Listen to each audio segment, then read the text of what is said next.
మహిళలు పేదల అభ్యున్నతి కోసం ఇందిరాగాంధీ కృషి చేశారని కొనియాడారు మంత్రి సీతక్క. హైదరాబాద్ నక్లెస్ రోడ్లో నిర్వహించిన ఇందిరాగాంధీ జయంతి వేడుకల్లో ఆమె పాల్గొన్నారు. పేదరిక నిర్మూలనే లక్ష్యంగా కాంగ్రెస్ ప్రభుత్వం పనిచేస్తుందని ప్రస్తావించారు. ఇందిరాగాంధీ ఉన్నంత కాలం మహిళల అభివృద్ధి కోసం పాటుపడిందని చెప్పారు.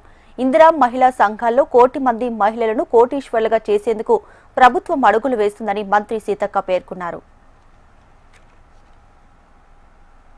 నిర్మూలన కోసం ఆనాడు కాంగ్రెస్ ప్రభుత్వం అనేక లక్షల మంది మహిళలను మహిళా సంఘాలలో చేర్పించి పేదరిక నిర్మూలనే లక్ష్యంగా పనిచేయడం జరుగుతా ఉంది.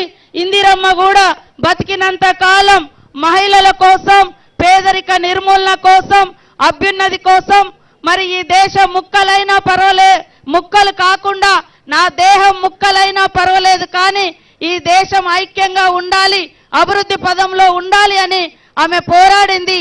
ఆ యొక్క ఉక్కు మహిళ సంకల్పం ప్రతి మహిళలో ఉండాలని ఈ రోజు ఇందిరా మహిళా శక్తి సంఘాలను 1 కోటి మందిని మహిళా సంఘాలలో చేర్పియాలి, కోటీశ్వర్లను చేయాలి, 1 కోటి మందికి మహిళలకు చీరలు పంపిణీ చేయాలనేటువంటి లక్ష్యంతో గొప్ప సంకల్పంతో ఈ రోజు రేవంత్ అన్న గారు మరి ఇందిరమ్మ ప్రభుత్వం, మా ప్రభుత్వం మహిళలకు చీరల పంపిణీ కార్యక్రమం ఈ రోజు నుంచి డిసెంబర్ 9 వరకు ఒక దశ, మళ్ళీ మార్చి 1 నుంచి మార్చి 8 మహిళా అంతర్జాతీయ దినోత్సవం సందర్భంగా మరొక దఫాగా పంపిణీ కార్యక్రమం చేపట్టడం జరిగింది.